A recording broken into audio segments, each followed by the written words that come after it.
Female political prisoners sexually assaulted, tortured, and executed in Saudi jails in Saudi Arabia. A report from the human rights charity Grant Liberty alleges that political prisoners and women's rights activists have been sexually assaulted, tortured, and died while imprisoned within Saudi Arabian jails. The report, shared exclusively with The Independent, claims that 309 political prisoners have suffered severe human rights abuses since Mohammed bin Salman became the crown prince of the kingdom in 2017. Researchers reported that 20 prisoners were arrested for political crimes they committed as children, some as early as age 9, with 5 of these inmates already executed and an additional 13 currently facing the death penalty. 27 political prisoners are women's rights activists, and at least 6 of them have been sexually assaulted. So just by the way, guys, remember, I don't know if how many people have been following me here, but I told you when this mofo, Mohammed bin Salman, when he came to power, and he was like, yay, women can drive now.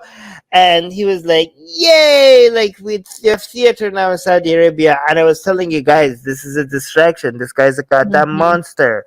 This is the oldest trick in the book when people are like, they have some small progress, which they know that media gets obsessed with because these are symbolic, and behind the scenes that they usually symbolic progress like this is used as a way to do unimaginable crimes behind the scenes, but it's not as interesting news-wise as the things that they're feeding you, right? So, for example, Mohammed bin Salman was like, okay, let me take out all my opposition in the army while letting women join the army. The media go like, wow, Saudi Arabia lets women join the army, like, yay. And they're like, okay, let's kill this general and that general, and like, let's put this guy in prison. And like, guys, like these women rights activists in Saudi Arabia, they're like talking they are so inconvenient. Let's put them all to jail while letting women drive. And the media is like, oh my God, Saudi Arabia women can drive now. And like, yes, just pay attention over here while I'll put all of these people in prison indefinitely. Okay? So the distraction worked because guess what? Now, even if this is being talked about right now and people are noticing like, God damn it, like we thought this was the good guy. And I was like, from the very beginning, I was like, this guy is pure evil, okay? But even now, when people are actually noticing that Jesus Christ, what's happening behind the background is like horrible, even now, this is not getting as much attention as, so the media strategy that they had works, okay? The only reason sometimes it doesn't, okay, so it worked because this correction gets way less attention than those initial marketing push that they did, right? The only reason why it's backfiring is not because of people paying attention, is because even when they do something wrong is the kind of news that people really enjoy consuming, right? Oh, this Khashoggi guy being killed secretly and being chopped into pieces, and he was an American resident. It's not like all the hundreds of thousands of people he killed in Yemen. That's not interesting. So, I mean, media-wise, PR-wise, Saudi Arabia is losing, but only because of the type of news people are interested about, not about the type of news that they should be caring about. Anyways, you guys... Real quick, we got a super chat, but it's not related to this topic. So, Sid, we will address you at the end of this story. And the end of the segment, yes. Yeah. What do you think about what I said? Well, Rivka, I'd like to hear your thoughts first. Rivka's having audio issues. I am having audio issues, and I figured out it's not the microphone because I pulled it out and it was still like that. But that's neither here nor there. I think that you're right that a lot of the drive movie theater is a distraction. I don't think that the agenda of being ruthless in terms of getting rid of critics or not allowing any kind of real dissent has changed at all. It's just, kind of a little bit of a shinier, newer facade, maybe hipper and cooler, but other than that, it's not much different. In fact, I think seems like a little bit more arrogant about it to a degree. Like he's not real concerned about as much as it just appears that it's almost like the angry boy king kind of guy who's just gonna wield this authority, not just even to maybe affect something positive that he thinks for the kingdom, but in an angry way, in a vengeance way, because that's what a lot of these seem like. They're very retaliatory, particularly the rights campaigners about driving.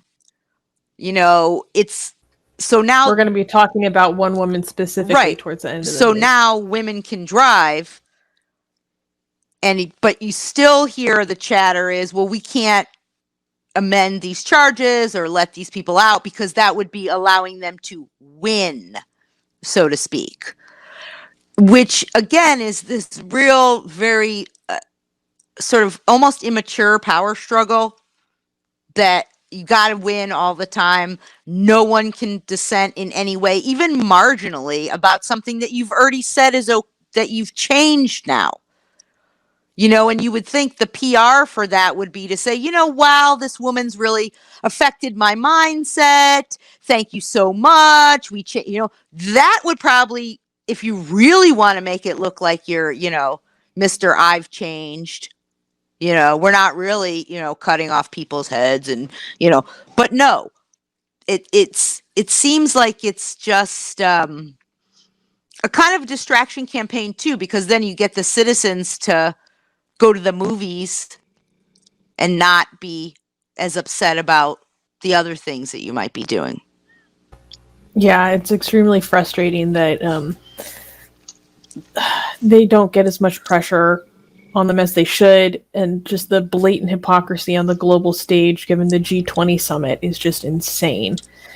Oh my gosh. Yeah, we'll get into one specific case later in the news, but the people who change their society for these advances that they then use as a marketing campaign, basically, are still being tortured in prison for the thing that they now use to take to the world stage to say, look, oh my God, we're so much better. We're reforming. Right. We entered the 19th century. Right. Yeah, like it's totally fake. The reform is just like a farce. Like, and I just wonder too, like, I mean, as the prices of oil have dropped, the oil is a finite resource, so is part of this some way to position yourself for the future as a big, time player? Don't mess with me. All of these things. That's sort of what it looks like to me. It's, 4D chess or whatever they call it. Right. So in response to this, people are saying, well, okay, so Twila is saying all religious should be held accountable for all their actions. I mean, I don't understand this comment. Of course, like everybody should be held accountable for their action. Ashley saying Western countries should implement sanctions, but they are too dependent on oil. It's the only reason Western governments turn a blind eye to the atrocities this backward nation commits. No one should be jailed, abused for asking for basic rights. Yeah, I agree with that, actually. That was, wow. I never agree with the comment this long fully. Weird. Ryan is saying it is like they got a pass on terrible human rights violations because they're wealthy. Why are we as Canadians still doing business with them? Cheap oil, that's why. Oh, good comments are on point. It's not just the oil. They buy a lot of arms. Yes. As well, a lot of weapons.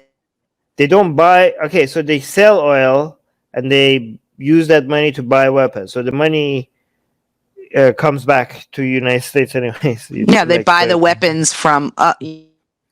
They're like, it's such a win-win for these, like, the military, the oil industry, and the military industry in like Western European and North American countries. They're like, we give them the money, and then they give us the money back, and we just give them useless toys that they don't even know how to use, and they keep, even though we give them the most advanced weaponry out there, they still lose wars, which is amazing, against people that don't even have shoes.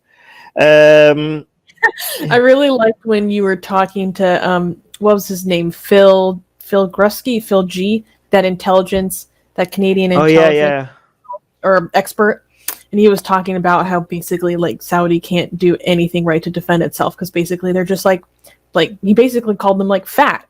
They're like, they don't have to work for it, like they're fat.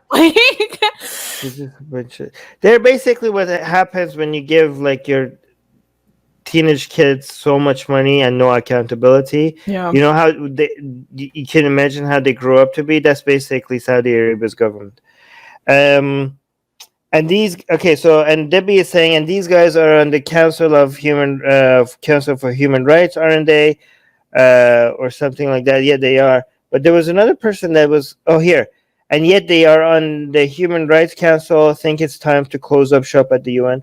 Okay, I do want to defend UN a little bit here because people keep thinking it's easy. Like UN does so many things, and there's a lot of mistakes, and we call them out and we make fun of them and we mock them here as much as everyone else, or more actually sometimes. But the world without the UN would be a much worse world. Even with all the hypocrisy at the UN and with all the things that they didn't call out and all the things that they called out wrongly, with all of that said and done, the world would be a much, much worse place if we didn't have the United Nations at all. Okay? And you could come at me at that. Come at me in the live chat. Globalist shill. Yeah. Well, you also can't let perfect be the enemy of good. Because something's not perfect every time and everything, then it's completely worthless. That's like baby and throwing out the baby with the bathwater kind of thing. Do they have a lot of issues? Yes.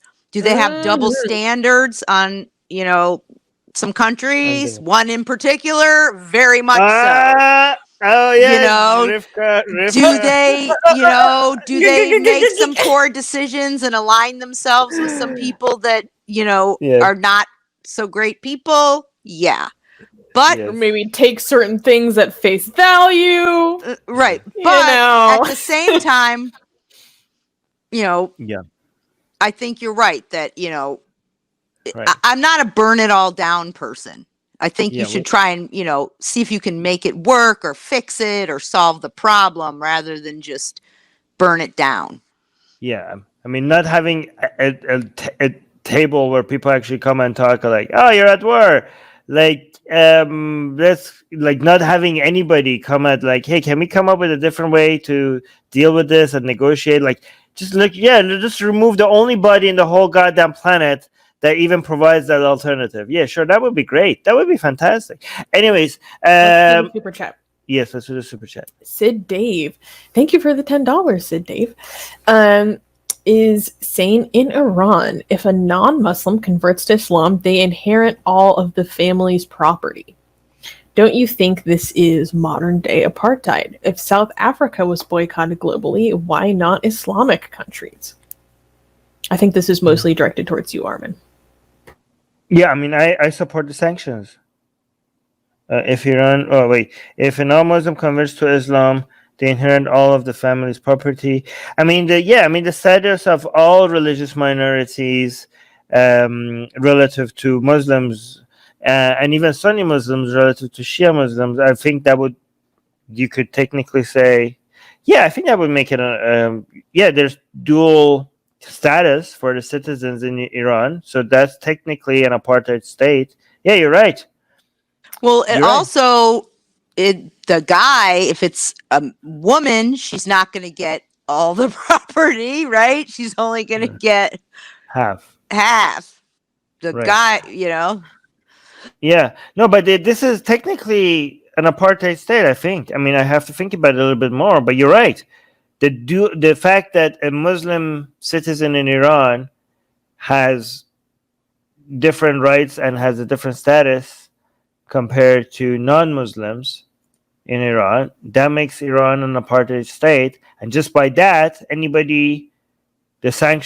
the sanctions on Iran become justified if you're being consistent. Boycott, not sanctions. Yeah, but boycott is even more extreme than sanctions. Okay, so if you want to support boycotts, then you should definitely support the sanctions, because sanctions is just like the government is saying, like, you guys can buy whatever you want, but we're not going to trade with this country. Okay, boycott is like, we're going beyond, like, we're going to individuals. You know what I mean? Like, we're going beyond just like government sanctions. We're like asking everybody to stay away from their products. So I don't know. I think that's even more extreme than just asking for sanctions. So if you support that on South Africa, then you should definitely be on the side of sanctions on Iran. I'm not sure, but what do you? Yeah, Rivka. Well, apartheid, I mean, people have kind of moved it into like cultural, gender, but usually it in its original definition had a lot to do with segregation specifically, versus, you know, some people get more property versus other people that don't. That might be what they would now call gender apartheid, where, you know, but I think to me, it sounds more discriminatory, because if you look up like a lot of the definitions of apartheid, they usually have to do with but they can be economic discrimination, but originally it was segregation, specifically in terms of separate but not equal. But so in a way it kind of is, but it's a blurry kind of thing. It's hard to understand, and it's usually, I mean, but there's economic discrimination, there's political discrimination, there's the segregation level of it where you can't mix, you know. So, I mean, there's so many things that go into what apartheid, in terms of how people, the definition that came out of South Africa, and then how people perceive it now. But I agree with you that, yes, support the sanctions on Iran, support the people of Iran, especially the women who are, you know, really risking their lives to, you know, just take off a piece of cloth. Well, okay, but that super chat got a lot more. Yeah, but you're right, Rivka. But we got another super chat. Thank you so much, guys. But we need to, after the super chat, we're gonna get back to the news, okay? But anyway, never ask us anything. That's on Fridays. No, but I'm gonna highlight it. By the way, Rivka, you're on point. By the way, sorry if I'm acting like we need to move on, because we do need to move on. But you're usually like 99% of the time your commentary is on point. Okay. Yes. Yeah, it's really good. So, Tyron is saying, have you seen Mad Max Fury? Thank you so much for the $5 super chat, Tyron. Have you seen Mad Max Fury Road? The villain, what was that name? The villain's name? Okay, I don't know the guy's name. Reminded me of Muhammad. He has fanatic followers willing to die, and he has multiple wives. I watched Max Fury a long time ago. I remember thinking that I remember getting Islam vibes from it when the guy was like, "Witness me," right? And I was like, "This is shahadat." Shahadat means literally like witness, like becoming a witness, right? No, that shahada, like a declaration of faith.